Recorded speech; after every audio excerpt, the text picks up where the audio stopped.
Hello friends, welcome to Priyaraj life style. வாங்க இன்னைக்கு பாலக்கீரை கடையில் தான் எப்படி செய்கிறதுன்னு பார்க்கலாம். பாலக்கீரையில் 2 வெரைட்டி இருக்குது. நான் இந்த வகையான பாலக்கீரை எடுத்திருக்கேன். கண்டிப்பாக இந்த வீடியோ உங்களுக்கு யூஸ்ஃபுல்லாக இருக்கும். கடைசி வரையும் பாருங்கள். இந்த கடையில் எப்படி செய்கிறதுன்ட்டு குயிக்காக பார்த்துடலாம் வாங்க. இதுக்கு நான் 100 கிராம் பருப்பு எடுத்திருக்கேன், துவரம் பருப்பு. இதை நல்லா வாஷ் பண்ணி எடுத்துக்கிறேன். நல்லா 2-3 டைம் வாஷ் பண்ணி இந்த மாதிரி எடுத்து வச்சுக்கிறேன். இது கூடவே நான் என்னென்ன பொருள்லாம் சேர்க்கணுன்ட்டு 1 by 1 சொல்லிகிட்டே வரேன், நோட் பண்ணிக்கோங்க.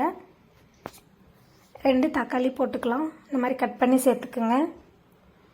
இது கூடவே 10லேருந்து 15 சின்ன வெங்காயம், 1 பூண்டு தோல் உரித்து சேர்த்துக்கிறேன். பூண்டு 1 பூண்டு ஃபுல்லாகவே சேர்த்துக்குங்க, அப்போ தான் நல்லாயிருக்கும்.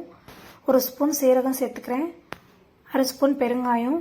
இது கூடவே தேவையான அளவுக்கு உப்பையும் சேர்த்து இதை மூடி வேகட்டும். இப்போ பாலக்கீரையை எடுத்து நான் வாஷ் பண்ணிவிட்டு எடுத்துக்கிறேன்.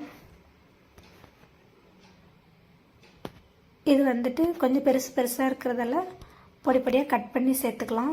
இந்த மாதிரி பொடியாக கட் பண்ணி வச்சுருக்கேன், இருக்கட்டும். இப்போ பருப்பு வெந்துருச்சு, இதை பார்க்கலாம். பருப்பு, வெங்காயம், தக்காளி எல்லாமே நல்லா வந்துருச்சு. இப்போ கீரையும் நம்ம சேர்த்துக்கலாம்.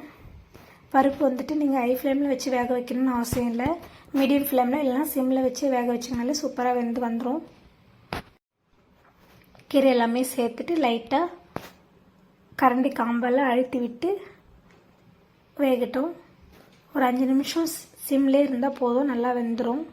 இது கூடவே குட்டி நெல்லிக்காய் சைஸ் அளவுக்கு புளியும் சேர்த்துட்டு காரத்துக்கு உங்களுக்கு எவ்வளோ வேணுமோ காஞ்ச மிளகா கிள்ளி சேர்த்துட்டு இதை நல்லா கல்சட்டியில் போட்டு கடைஞ்சி எடுத்துக்கிறேன்.